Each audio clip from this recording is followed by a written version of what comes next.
每隔段时间就会有100名俊男靓女被送到这座蓝色伊甸小岛，参加神秘富豪举办的海岛派对。他们之中有知名网红，有年轻企业家，也有不愿继承家业的富二代和年轻漂亮的女大学生。就当他们纵情享受着精彩的时光时，却不知道其中有5位天选之子被打上了标记，将被留在这座小岛上成为神秘教派的一员。随着他们加入后，却发现看似人间天堂的伊甸园隐藏着许多不为人知的秘密。废话不说，正片开始。女孩佐亚和妹妹生活在巴塞罗那。这天，她收到了一场名为蓝色伊甸的海岛独家派对邀请。看完宣传片后，佐亚被视频中的游艇海滩深深吸引，却不知道自己只是受邀的100位嘉宾之一。在签署完电子合同后，她和闺蜜朱迪踏上了这次海岛派对之旅。两人乘坐出租车来到了一个废弃工厂，在无人机的带领下进入工厂内部，里面已经等候着许多年轻人。突然，所有灯光关闭，现场陷入一片漆黑。一辆标有蓝色伊甸的改装大巴驶入了工厂。众人沉醉于美酒音乐之中，经过一夜的狂欢，大巴也行驶到了一处海滩上。不远处，一艘豪华游艇已经等待着他们的到来。不过上船前需要所有人取下身上的金属物品并上缴手机。几百万粉丝的女网红莉亚不愿交手机，表示自己只要发些照片就能让派对爆红。可工作人员却说不需要，没收了莉亚的手机后，并对她全身上下进行了检查。轮到佐亚的闺蜜朱迪时出问题了，她并不在邀请名单上。佐亚说如果朱迪不去，自己也不去。工作人员请示了上级后，同意了朱迪的加入。兴奋的两人登上了游轮，开始新的派对，却不知道等待自己的是一场死亡之旅。就在游轮驶向大海深处的小岛时，这次的派对主办方正在从100位参与者中筛选出5位候选人，佐亚正是其中之一。这也是为什么朱迪能破例参加的原因。主办方让手下观察5位候选人上岛后的行为，因为他们将加入这座小岛并踏上最后的旅程。航行了几个小时后，一座美丽的岛屿出现在众人面前。一行人兴奋地乘坐接驳小艇登上岛后，工作人员一一给他们戴上了蓝色的手环。随着夜色降临，派对正式开始。网红莉亚也上台高歌一曲，引爆了全场的气氛。佐亚和朱迪也找到了各自喜欢的类型，独享起来。这是一个身穿蓝色裙子的女人通过3D 投影出现，她就是这场派对的主办方翠丝。邀请众人前来是因为她公司将推出全新品牌的能量饮料蓝色伊甸。这种饮料还没上市，只有手环发光的幸运儿享有尝鲜的特权，而亮起手环的正是佐亚等5个之前被选中的候选人。可就在佐亚喝下蓝色伊甸后，开始觉得头晕目眩，竟然鬼使神差爬上了悬崖，高举起双手。等她从宿最终醒来后，已经天亮。此时沙滩上已经空无一人，闺蜜朱迪也不见人影。呼喊了许久后，终于找到了另外4人，看到游艇也不在了。几人不明白为什么会被抛下留在海岛，他们对昨晚的记忆完全模糊，只记得喝完那瓶饮料后大脑就一片空白。这时一架无人机突然出现，几人连忙跟了上去。随着朝岛内越来越深入，本来十分害怕的几人渐渐被岛上的美景所吸引。他们走了许久后，来到一片居住地，跟着无人机来到中心地带后，发现有一群人正等着他们的到来。为首身穿蓝色裙子的女人走上前。Bienvenidos a Eden。女人名叫翠丝，而这里就是她打造的室外乐园伊甸园。目前岛上有53个人，吃穿用都是自给自足，在这里不用工作，也不需要花1分钱，就能拥有豪华的别墅和享受美味的食物。男主人瑞克表示，他们不会强迫任何人，岛上的其他人都是自愿来此的，只要他们愿意，也同样可以加入他们的大家庭。不愿意的话，等过几天下一班船到达岛上就可以自行离去。不过翠丝希望他们在岛上带着蓝色手环，这样其他人就知道他们的贵宾身份。接着让安保队长乌利斯带着众人前去自己的仓房，他们将每个人分开，和其他居民住在一起。佐亚和尼科迪亚住在一间房子。阿尔多半夜听到声音，发现一起居住的居民在窗边对着远处打手语。他悄悄穿上衣服走出了房间，可还没走多远，一架无人机就盯上了他。第二天，他们每人分配了一套和其他居民一样的衣服。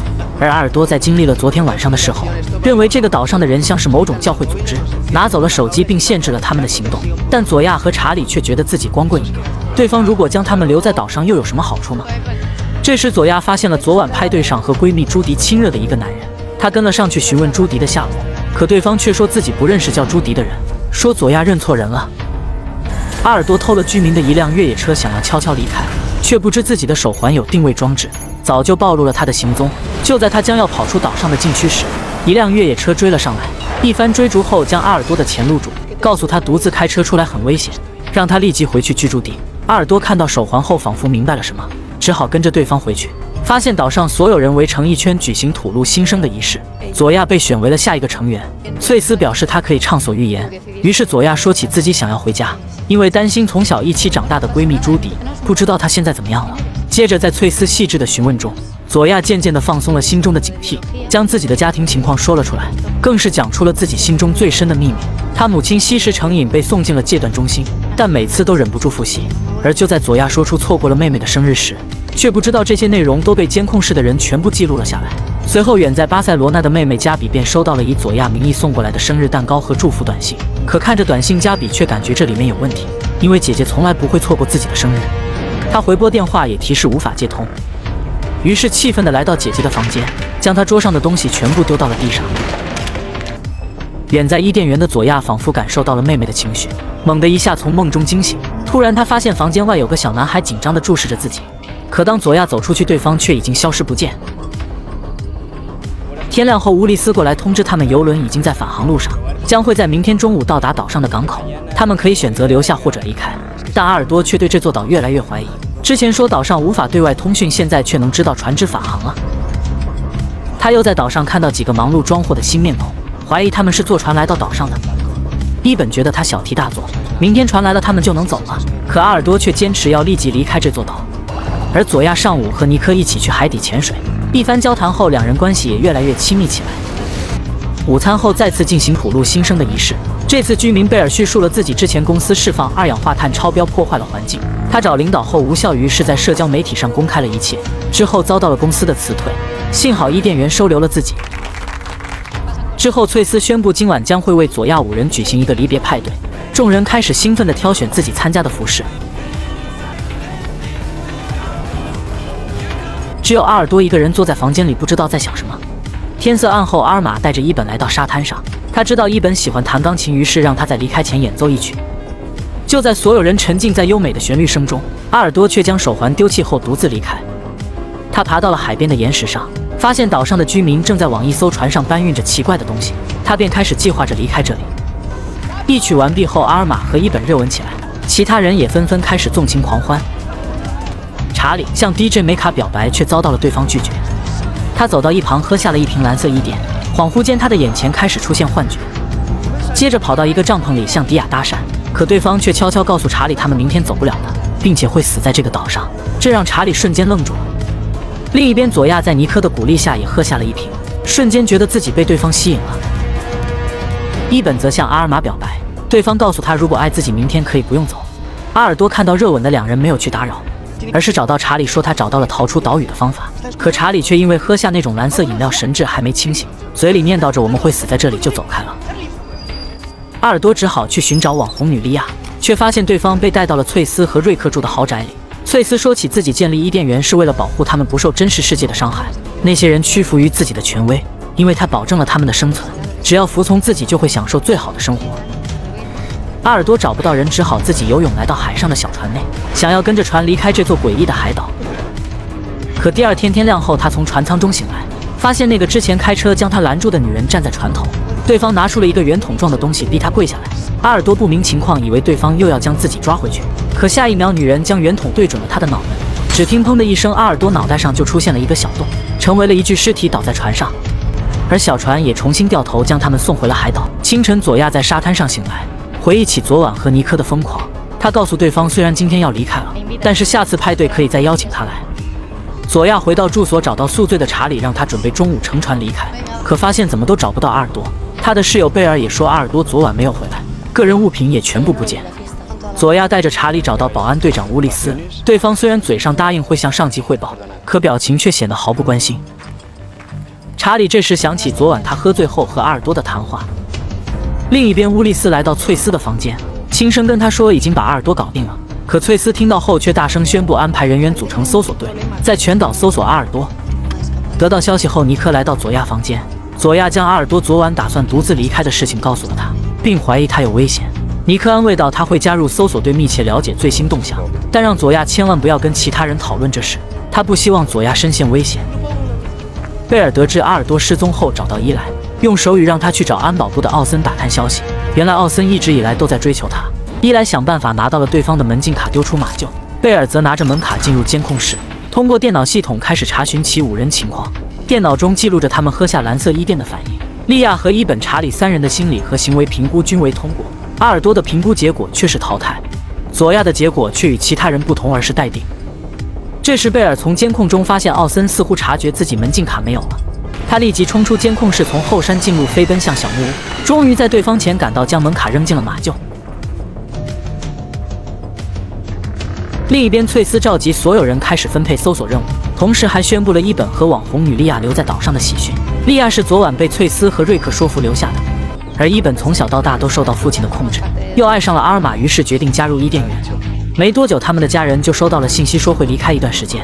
伊本的父亲找上一个著名的私家侦探，让他调查自己儿子的行踪。查理独自坐在海边发呆，看到莉亚后，他觉得阿尔多说的是对的，船可能不会来了。莉亚却觉得他被阿尔多传染了被害妄想症，拉他回到了营地。营地内正在进行伊本加入的欢迎仪式，并分享自己的过去。而下一个分享者，他选择了查理。查理因为阿尔多的失踪正在自责，他大喊着不愿意接受翠丝的洗脑。伊本和莉亚要留下是他们的事情，说完便跑出了场外。很快，翠丝出马，再次将查理带了回来。他其实早就了解查理的过往，轻而易举就击破了他的心理防线。查理慢慢说出了自己内心痛苦的根源。他8岁时候带5岁的妹妹去海边游泳，结果发生意外，导致她被淹死。妹妹是全家最宠爱的孩子，父母将责任全怪在查理身上，至今都没有原谅过他。翠丝表示伊甸园的人绝不会做出伤害他的事。就在查理被打动即将沦陷时，佐亚出声打断了翠丝，控诉他用洗脑的方式控制他们，所有人都在说谎，并拿他们做实验。说完便情绪激动地离开。和他关系最好的尼科连忙追了上去，劝他冷静一点。但佐亚说自己只有登上离开海岛的船才能冷静下来。这时尼科终于说出船永远不会来了，但现在他不能说，要等晚上带佐亚去的地方，并交代他一定要把手环留在床上，别让任何人知道。夜深后，尼科将佐亚带到岛上一处神秘的洞穴中，并告诉待会一定要保持冷静。随着2人的深入，佐亚发现了柴火堆上用白布包裹着一具女性的尸体，正是跟自己一起来岛上的闺蜜朱迪。这一刻，她哪里还能保持冷静，眼泪更是止不住掉下来。因为闺蜜的死亡对佐亚打击太大，她称病不愿意出门，但乌利斯强迫将她带到医护室，让医生萨乌检查，怀疑她有问题，假装生病。感受到危险的佐亚紧紧抓住了藏在袖子里的螺丝刀，直到刺破了手掌，流出鲜血，才惊险地通过了检测。佐亚找到网红，打算告知对方一切，却发现对方的手环不见了。原来莉亚已经签署了留在伊甸的协议。瑞克也突然出现，送给了他一支鲜花。见状，佐亚将到嘴边的话全部咽下，只是警告他小心一些，暴风雨要来了。夜晚，营地的警报突然响起，风暴来袭，通知所有成员集中避难。查理偏不信，四处溜达。这时，一道闪电从空中劈在电线杆上，直接将他给炸飞了出去。被送到医护室后，医生萨乌告诉他肋骨断了，然后给他注射一管奇怪的蓝色药液。夜晚，梅卡来看望他，查理求对方不要让自己一个人留在这里，于是梅卡将他带回了自己的房间。不得不说，年轻人身体恢复得快，肋骨刚断没多久，竟然也能做健身运动。但正是由于梅卡这个监视全岛的人不在，才给了佐亚等人机会。他趁着暴风雨的机会，将伊本带到了发现朱迪的山洞，可发现里面的尸体和柴火堆消失不见。伊本认为佐亚在欺骗自己，为的就是离间他和伊甸的关系。心事重重的2人赶回了营地。尼克看着一起进来的2人，询问起了佐亚的去向。佐亚认为伊本也有知情的权利，说带他去了海边的岩洞，但洞里闺蜜的尸体已经消失不见。尼克也很意外，但他警告佐亚不要相信伊本。据他所知，对方是5人里第一个答应留在岛上的。佐亚来到门口透气，遇到了正等着他的贝尔。贝尔提醒佐亚离尼克远一点，不要过于相信他，因为他是翠丝派来将佐亚留在岛上的纽带。回去后，佐亚忍不住找尼克询问起事情的原委，因为他发现伊本留在岛上是因为阿尔玛，莉亚留在岛上是因为瑞克，就和自己一样，他们都是每个人的纽带。当听到纽带这个词后，尼克脸色大变，询问他是从哪里听到的，可佐亚却闭口不答。尼克立即找到乌利斯，向翠丝汇报了情况，岛上有人背地里出卖了他。原来尼克从接近佐亚到悄悄带她去岩洞看闺蜜尸体，都是翠丝的安排。翠丝立即决定将佐亚放弃并干掉她。很快，佐亚就被押送到了豪宅内，2人开始对她进行最后的劝说，邀请她加入伊甸这个大家庭。但佐亚却始终油盐不进，认为他们这是在绑架和谋杀。翠丝说起当时是拒绝她带闺蜜上岛的，她的死亡佐亚也要承担一定的责任。佐亚骗他是从阿尔多那听到纽带这个词，自己也不知道他从谁那得知的。这时布兰达拿着钢管武器抵在他的脑后，危机时刻佐亚立即认怂，并表示愿意尝试融入岛上的生活，他愿意接受惩罚，成为他们的乖女儿。最终翠丝也觉得杀了他有些可惜，于是暂时放过了佐亚。看到佐亚活着从豪宅里出来，尼克感到惊讶，他想要安慰对方，可佐亚却一言不发。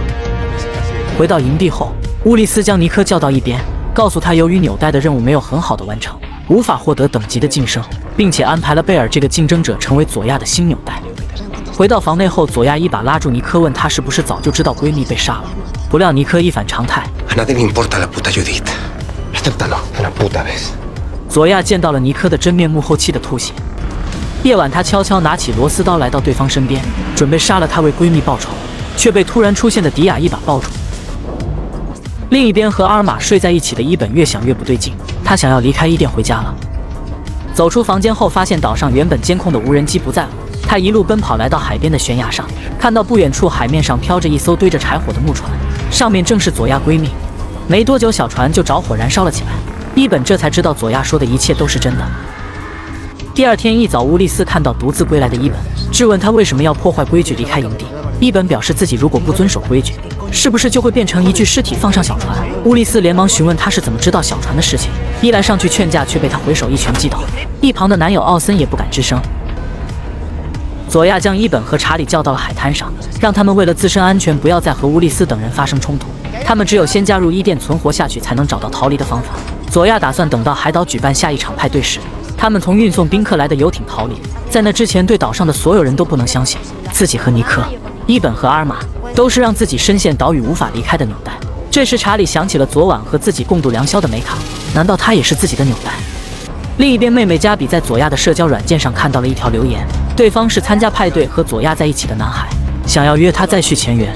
加比从他口中得知伊甸园派对的事情，于是乘坐大巴来到男孩的城市，可对方却由于签署了保密协议不肯说。经过加比的不断纠缠，男孩终于拿出他悄悄留下的蓝色手环，告知了一切。可谁知加比戴上后手环便自动激活，而他们不知道的是，已经被岛上的梅卡定位到了手环的位置。加比得知伊甸是从社交平台选择年轻人，为了寻找失踪的姐姐，加比开始将自己打扮成成熟性感的模样发上社交平台。而另一边，伊本父亲请的女私家侦探也调查到了伊本的行踪。他来到那个废弃的码头仓库，此时仓库里面已经空空如也。他手机上收到了一条消息，是伊本失踪当天城市里其他失踪人口的报告。点开后看到佐亚几人的名字赫然就在上面。女私家侦探没多久就找到了失踪人口佐亚的家里，从母亲那得知了加比联系方式。他找到加比，说自己想要找到跟他姐姐同时失踪的人。加比将那个蓝色手环交给了对方，但他自己也继续在社交平台上包装自己，期待伊甸乐园的人找上门来。之前佐亚拿螺丝刀准备杀了尼克为闺蜜报仇，却被突然出现的黑妹阻止。原来佐亚睡的床铺原本是她的好友佛兰的，2年来他们一直互相照顾。佛兰心地善良，想要帮助别人，被贝尔洗脑加入了他的反抗组织，打算领导一场叛乱对抗翠丝，却不小心暴露了自己被杀。佐亚已经成了贝尔的下一个目标，黑妹劝他离贝尔和他的反抗组织远点才能活下去。另一边，女网红积极参加岛上的各种活动。当得知明天是翠丝和瑞克的周年纪念日时，主动提出要为他们举办一场派对庆祝。瑞克原本是拒绝的，但女网红已经被他成功洗脑，表示这样做可以拉近他们和岛上成员的距离，赢得他们的爱戴。如果翠丝2人总是高高在上坐在圣坛之上，肯定会有人过来把他们推翻。就这样，所有人都开始准备，而女网红则开始指挥现场的布置和当天的餐饮。她想要获得功勋升级到管理层，并交代梅卡将翠丝2人的视频剪辑好投影大屏幕上。就在梅卡处理视频时，查理突然跑了过来，询问梅卡是不是被派来作为他的纽带。梅卡起身解释时，他的电脑屏幕上所有的东西都被改变，闪烁一下后再次恢复正常。梅卡表示自己只是喜欢和他在一起，但如果让他在查理和伊甸2者选一个，他承认不会选择查理。夜色降临后，盛典在海滩上开幕，女岛主翠丝和瑞克走上台致辞。到此，我们终于知道了这座伊甸岛的存在目的。伊甸项目开始于15年前，翠丝和瑞克2人机缘巧合走到了一起。翠丝的父亲是一生从事研究气候变化的托斯博士，他警告全球各国气候问题，却被所有的工业国家所抵制，并造成他车祸意外身亡。这些年来，气候变化的趋势已经接近不可逆转的地步，到了那时人类就注定会灭绝。所以这座天堂伊甸园由此诞生，岛上的众人到时将成为人类的幸存者。就在这时，大屏幕上突然出现一个奇怪的符号以及将翠丝置于死地的宣言。这下现场所有的人都愣住了。翠丝认为是女网红一手策划的这个事情，毕竟从组织到布置都是由她经手的。翠丝责怪瑞克不能让最低等级的人这么快上位，认为女网红影响了瑞克的判断，让他获得了太大权力。于是他召集岛上的所有委员会成员，一定要让罪魁祸首付出生命的代价。梅卡调查所有人档案后，发现女网红和其他岛上成员并没有这样的黑客技术。翠丝觉得自己的权威被挑战了，必须要找个人来背锅，不管是不是这个人干的。在提到背锅人选时，乌丽丝说起了昨天和她发起冲突的伊莱，但男友奥森还是顶住了压力保住了她。布兰达则选出了佐亚，认为她并没有接受闺蜜的死亡，只是在演戏而已。翠丝说自己挺喜欢佐亚，所以还在观察，但如果委员会大部分人同意，她也能接受牺牲佐亚。就这样，一场决定佐亚存亡的投票开始了。布兰达、乌丽丝、奥森选择了支持，梅卡、翠丝、瑞克则选择了反对。3比3后，最终选择权落到了医生萨乌的手中。几分钟后，布兰达带人冲进了佐亚的房间，可他的目标不是佐亚，而是黑妹。原来萨乌也投了反对票，最终背锅的人选变成了黑妹。他们将黑妹带到了处决人的悬崖上，并在她的手上涂上蓝色颜料。黑妹自知无法幸免，好友佛兰死去后，她已经没有活下去的意愿，于是主动承认了自己篡改视频的罪行，随后就被布兰达处决了。夜晚岛上为新加入伊甸的4人进行重生仪式，他们每人喝下1瓶蓝色伊甸饮料，然后抛下一切进行一次挑战，如果完成就能找到自己开启成长之门的钥匙。挑战的方式是必须光脚走过一条满是烧红石子的道路，摘下镜头挂的代表重生的十字星项链才算通过。在所有人注视的目光下，佐亚、伊本、查理3人纷纷通过了考验。而轮到女网红时出现了意外，走到一半时她就坚持不住跪倒在地，火焰瞬间点燃了她的裤子，不过她咬牙硬撑着站起身来向前迈步，终于摘下了十字星，完成了挑战。作为伊甸家族新成员的他们，手腕上被刻上了一个十字星的刺青，一颗星是最低级的成员，只有付出努力才能获得晋升机会。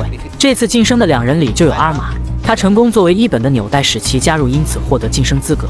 而乌利斯因为自己的忠心，成为了继翠丝、瑞克后首个3星的家族成员。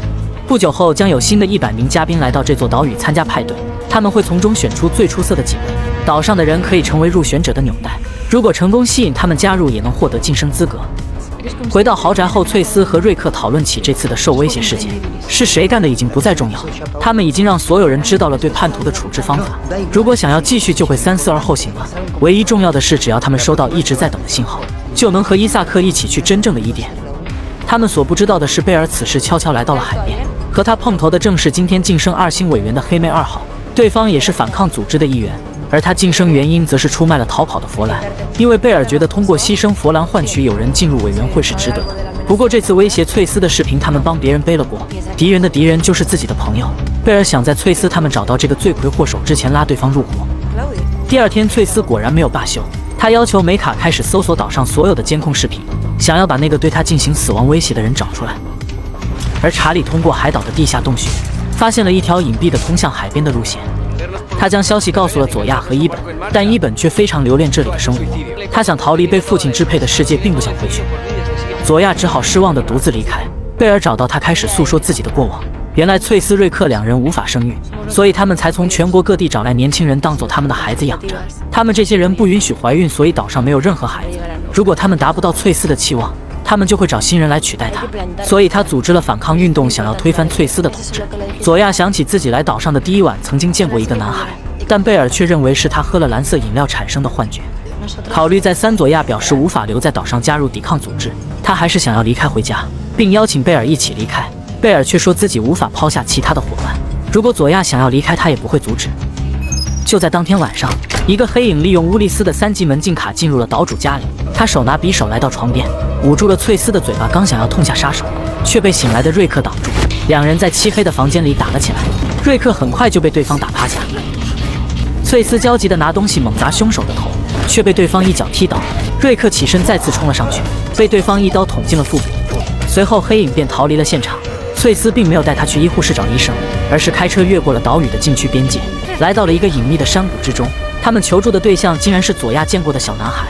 不久后，男孩熟练地帮瑞克缝合起伤口，而翠丝则回到营地召开会议，因为明天100名新人嘉宾就会来到岛上，他需要确保入选人分配到合适的纽带。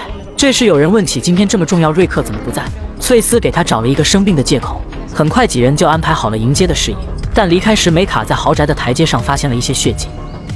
尼克找到佐亚，想要和他重归于好，并说会和他一起逃离岛屿。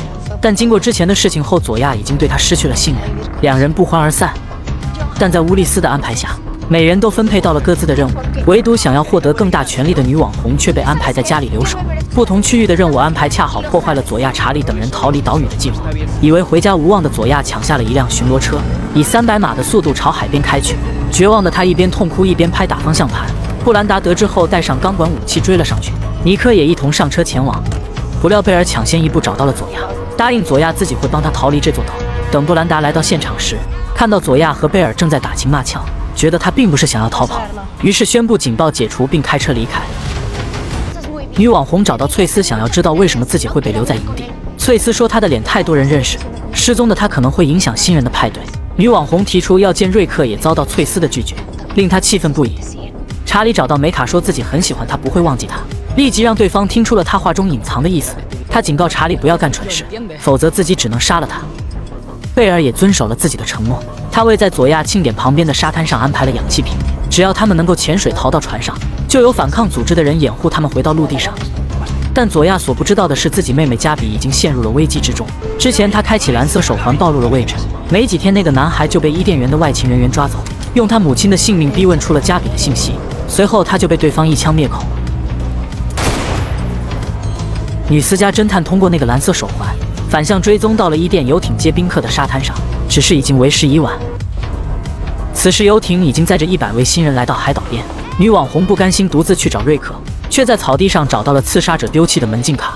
很快他就进入房间，却没有找到瑞克的身影，四处翻找，在办公桌里发现了一个金属的十字星，和他们手臂上的等级纹身一模一样，并意外地用这个带有磁力的十字星开启了一处进入地下的电梯。此时参加派对的新人正在陆续登岛，就在他们载歌载舞时，贝尔来到了放置音响的帐篷处，给伊莱使了一个眼色。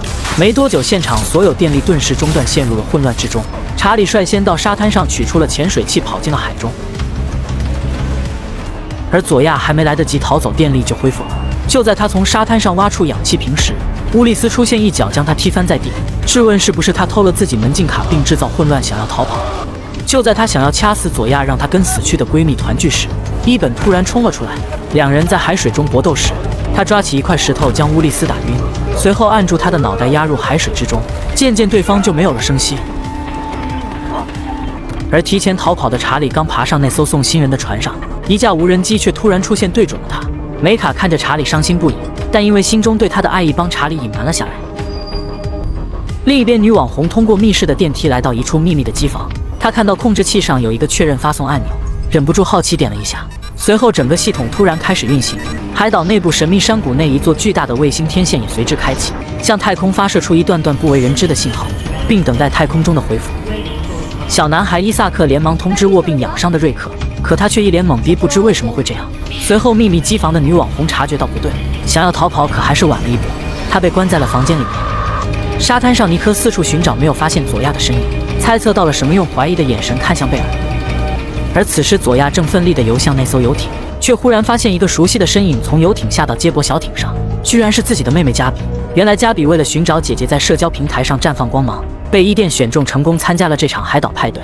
看到妹妹的船向着沙滩驶去，原本打算逃离伊甸的佐亚也愣在了水中，是逃离这里还是留下保护妹妹，她必须要做出一个选择。伊甸第1季到此完结。